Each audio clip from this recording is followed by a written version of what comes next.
ॐ नमः सिद्धेभ्यः।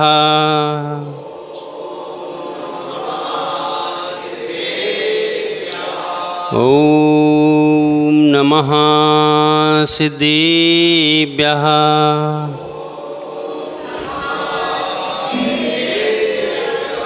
आदिम तीर्थंकर प्रभु आदिनाथ मुनिनाथ, आदि व्याधि यद मद मिटे तुम पद में ममिमात। वृष का होता अर्थ है दयामयी शुभधर, वृष से तुम भरपूर हो वृष से मिटते कर। दीनों के दुर्दिन मिटें तुम दिन कर को देख, सोया जीवन जागता मिटता गया विवेक। शरण चरण हैं आपके तारण तरण जहाज, भवदद तट तक ले चलो करुणा कर जिनराज। करुणा कर जिनराज, करुणा कर जिनराज। प्रथम तीर्थंकर आदिनाथ भगवान की, मूल नायक पार्श्वनाथ स्वामी भगवान की, वर्तमान शासनक वर्धमान स्वामी की, चतुर्विंशति तीर्थंकर भगवान की, परदादा गुरु आचार्य भगवान विमल सागर जी महाराज की, गुरु नाम गुरु गणाचार्य भगवान विराग सागर जी महाराज की, मम दीक्षा प्रदाता चर्या श्रोमणी 108 आचार्य भगवान विशुद्ध सागर जी महाराज की।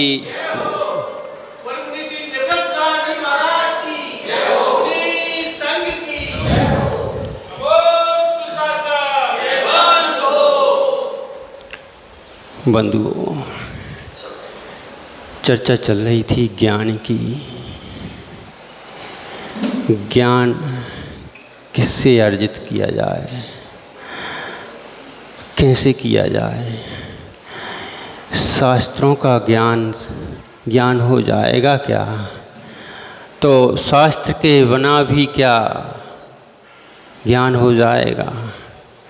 तब कहते हैं जो आत्मा को पुष्ट करे हिष्ट करे इष्ट करे, जो आत्मा के लिए इष्ट हो वह सम्यक ज्ञान है। अन्यथा तो यह संसार का जो ज्ञान है वह शास्त्र पढ़ लिए और पढ़ करके यत्र तत्र उनका प्रूपण कर दिया, बहुत अच्छी भाषा शैली निकाल ली और निकाल करके यहाँ की वहाँ, वहाँ की यहाँ कर दी। उससे कभी आत्मा का कल्याण होने वाला नहीं है। अगर आपको ज्ञान के बारे में अगर पूछा जाए तो आपका ज्ञान तो उस ज्ञान के आगे, उस व्यक्ति के आगे चुल्लू प्रमाण भी नहीं है। लेकिन वह भी सम्यक्तता को प्राप्त नहीं कर पाया, वह भी जीव जा कर के नरक में पहुँच गया। वह ज्ञानी था, पंडित था, उसके बराबर ज्ञानी तो संसार में कोई हुआ ही नहीं। चर्चा कर रहे हैं आदि पुराण, पद्म पुराण में भी उसका ही वृत्तांत चल रहा है। वही रावण महाज्ञानी था, महापंडित था, लेकिन उस महापंडित महाज्ञानी का ज्ञान समीचीन नहीं था। इसलिए समीचीन ना होने के कारण वह खोटे मार्ग में ही चला गया। वह उतना ज्ञान प्राप्त होने के बाद भी ज्ञान हर किसी को पचता नहीं है। कहते हैं आचार्य भगवान तो यूँ बोलते हैं कि जो छोटे छोटे होते हैं ना, उचकते घुल्ले जो होते हैं छोटे छोटे, वो बहुत उचकते, थोड़ा सा भी ज्ञान आ जाए तो बहुत उचकने लगते हैं। अध जल गगड़ी छलकत जाए। ऐसे ही जिसका ज्ञान थोड़ा थोड़ा अगर आ जाता है तब वह बहुत ज़्यादा अपने आप को बहुत ज़्यादा विखेरने लगता है, बहुत बताने लगता है मैं बहुत ज्ञानी हूँ। उसको यहाँ कल्पना कर लेना चाहिए, यहाँ उस मद को भुला देना चाहिए कि रावण जैसा महाज्ञानी महापंडित भी जीव गिर गया, अधोलोक की ओर चला गया। और वह अल्प अक्षर का ज्ञानी अंजन निरंजन बन गया। वह अल्प ज्ञानी अंजन निरंजन बन गया। और ज्ञान हर किसी को बचता नहीं है। ज्ञान के बारे में देखा, लोग कहते हैं ये तो सुनी सुनाई बातें हैं, अरे प्रत्यक्ष की बातें बता दे रहे हैं। ज्ञान ऐसा होता है। कैसा? कि जो ज्ञानी वास्तव में होते हैं वह क्या करते हैं? वह बोलते कम हैं, करते अधिक हैं। But silent gold speech silver. वह क्या सोचते हैं? बोलना अगर चांदी है तो चुप रहना सोना है। हमने देखा क्या आचार्य गणाचार्य बराग सागर जी के पास ज्ञान की कमी है, लेकिन वह भी उस ज्ञान के मद में भूले नहीं हैं, फूलते नहीं हैं। वह भी जब हम पथरिया में थे तो मालूम है क्या शब्द बोल रहे थे? आचार्य भगवान से बोल रहे थे, आचार्य विशुद्ध सागर जी आदि, मतलब पूरे आचार्यों को लगा दिया उनने। जहाँ जितने भी थे इतने शब्द में अलग अलग नाम नहीं लिया। आचार्य विशुद्ध सागर जी आदि, आप अपने अपने शिष्यों से कल का ऐसा ऐसा कार्यक्रम रखना चाहते हैं तो क्या तैयार हैं? आप पूछ लो। ऐसा बोल रहे थे। अरे वो जब आचार्य भगवान बोले, सभी जितने भी आचार्य बैठे थे, अरे शिष्य तो आपके हैं, हम तो मात्र हमारे शिष्य हैं, पहले तो आपके हैं। वह बोले ठीक है, मान लेते। ये ज्ञान की सभ्यता की परीक्षा है, बोलचाल की भाषा है, किसको कितना ज्ञान है। और तब वह कहते हैं ठीक है, ये पर्याय से हैं, मान लें, लेकिन दीक्षा गुरु तो आप ही कहलाएंगे। ऐसा उन्होंने वहाँ पर कम शब्दों में इतनी सटीक बात की। और उनकी भाषा कैसी है? मात्र 6 महीने के दीक्षित सुबक सागर जी ने जब प्रश्न पूछा तो वो ये नहीं बोले कि तुम ए मुनि, ए सुबक सागर, ऐसा नहीं बोले। सुबक सागर जी आप क्वेश्चन कर रहे हैं तो इसका जवाब तो आपके गुरु अच्छे से दे सकते थे। ऐसी भाषा का प्रयोग करते हैं, वह ज्ञानी होते हैं। अरे वह तो तुरंत कह सकते थे और कोई उनको रोक सकता था? दादा गुरु हैं, दादा गुरु थे। ऐसे आचार्य भगवान भी भाषा ऐसी हुआ करती है। यहाँ पर भी आचार्य भगवान यही कह रहा है, जो इष्ट हो, जो मिष्ट हो, जो आत्मा के लिए इष्ट हो वह इष्ट है। जो वाह की यदा कदा भाषा ज्ञान प्राप्त करके बाह्य में लग जाता है, बाह्य की ओर आकर्षित हो जाता है, मेरा नाम हो जाएगा, मेरा ज्ञान हो जाएगा, मैंने इतना इतना पढ़ लिया और मैं इन पब्लिक के इन श्रावकों के साथ अगर बोल दूंगा तो मेरा पूरे में प्रसार हो जाएगा। आपका प्रसार होने वाला कभी भी नहीं है। जब तक तेरे पुण्य का बीता नहीं करार, तब तक तुझको माफ है और गुण कर लो 1000। हमने भी देखे हैं 40 एकड़ की ज़मीन थी, 40 एकड़ की ज़मीन, जिनके पास नाम चलता था अमूक सेठ। और वह सेठ जब गए तो हमसे बोल के गए थे, भैया इनका ध्यान रखना, हमने थोड़े से रिश्तेदारी में भी थे, वो थोड़े दूर थे, लेकिन जब वो गए तो बोले कि हमसे गए कि भैया इनका ध्यान रखना। अब जिसकी किस्मत ही खराब है, हम ध्यान का रखें। हमारे जब परिवार से पिताजी से बोल के गए तो ठीक है, जब वो कभी पूरे फंस जाया करते थे, जाल में कोई निकलने का मार्ग नहीं होता था, हमें मालूम ही नहीं चलता था। जब हम जानकारी लगती थी हम ही ऊपर के पूछते थे, भैया हमने सुना है ऐसा ऐसा है। अरे नहीं ऐसा कुछ नहीं है, वो तो झूठी अफवाह चल रही है। फिर जब धीरे से जब वो पूरे जाल में फंस जाया करते थे तब वह आते थे, भाई साहब ऐसा है, इसको कर दो। अपन ऐसा धीरे धीरे करके उसको सामान्य लाते थे, लाते लाते उन व्यक्ति ने लास्ट में पूरी ज़मीन ही धीरे धीरे करके ऐसी बेच दी। ज़्यादा से ज़्यादा उनको 8 या 10 साल लगे होंगे, 8 साल भी बहुत बता रहे हैं।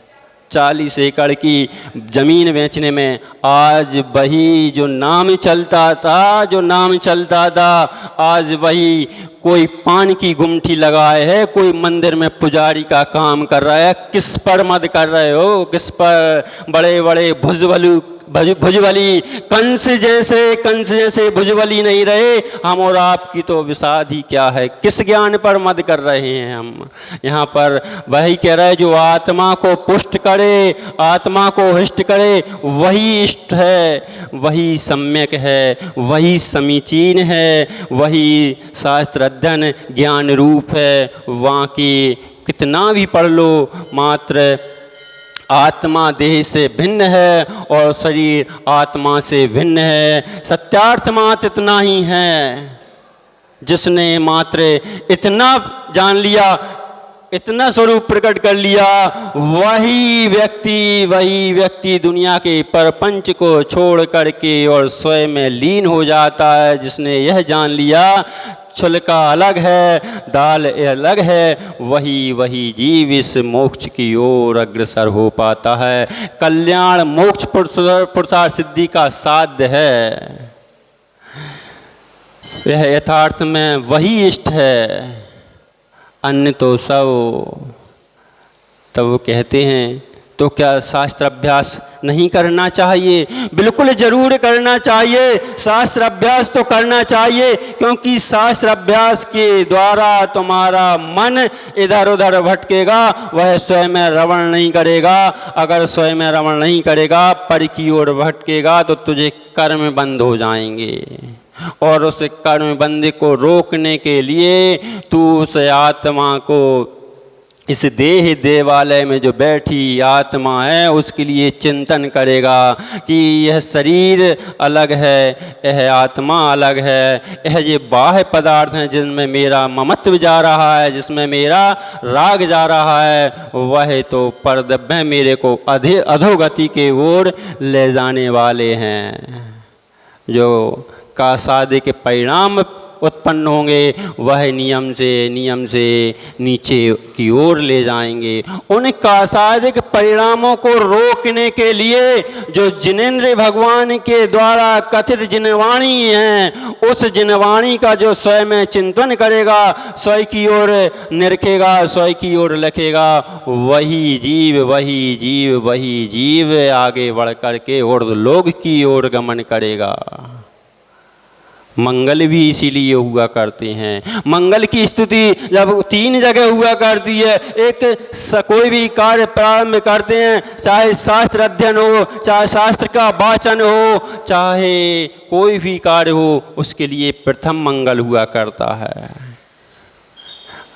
कि हे भगवान, मैं वाचन करने जा रहा हूँ, उसमें मेरे से अगर कोई त्रुटि हो रही है तो मैं अल्पज्ञ हूँ, मुझ अल्पज्ञ के द्वारा कुछ भी अगर निकल जाए तो आप मेरी सहायता करना। मध्य स्थिति में उनका गुणगान भी किया जाता है और अंतिम स्थिति में उनसे गुणगान के साथ क्षमा याचना की जाती है कि हे भगवान, मेरे से के द्वारा जो शास्त्र वाचन हुआ है, शास्त्र लिखा गया है, शास्त्र वाचन में या लिखने में या बोलने में जो भी गलती हुई हो, वह आपकी भाषा तो आपके द्वारा दिया हुआ कथन वह तो सत्य है। मेरे सुनने में, मेरे कहने में, मेरे समझने में मुझे अल्पज्ञ से कुछ अगर भूल हो गई, त्रुटि हो गई हो, तो वह आप क्षमा करना। और विज्ञजन जो हैं, वह इस शास्त्र में जो गलती हुई है वह मेरे स्वयं की है। यह जिनेंद्र वचन में जो कहा हुआ है वह तो सत्य ही है। ऐसा निरूपण करते हैं, ऐसा ही निरूपण आज मंगल कर रहे हैं। अंतिम मंगल है इष्ट उपदेश का। आज की गाथा यह लगभग 3 महीने से ग्रंथ चला आ रहा था। इस 3 माह के ग्रंथ में, के वाचन में आचार्य भगवान ने कहा, इष्ट उपदेश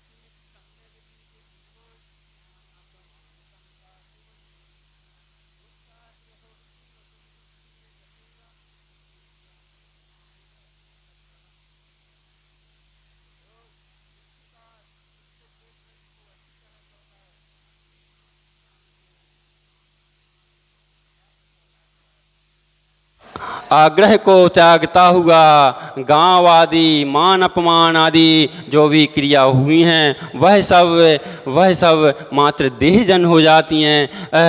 जो देह आदि की क्रिया हैं, इस मान को क्या रखना, इस अपमान को क्या रखना।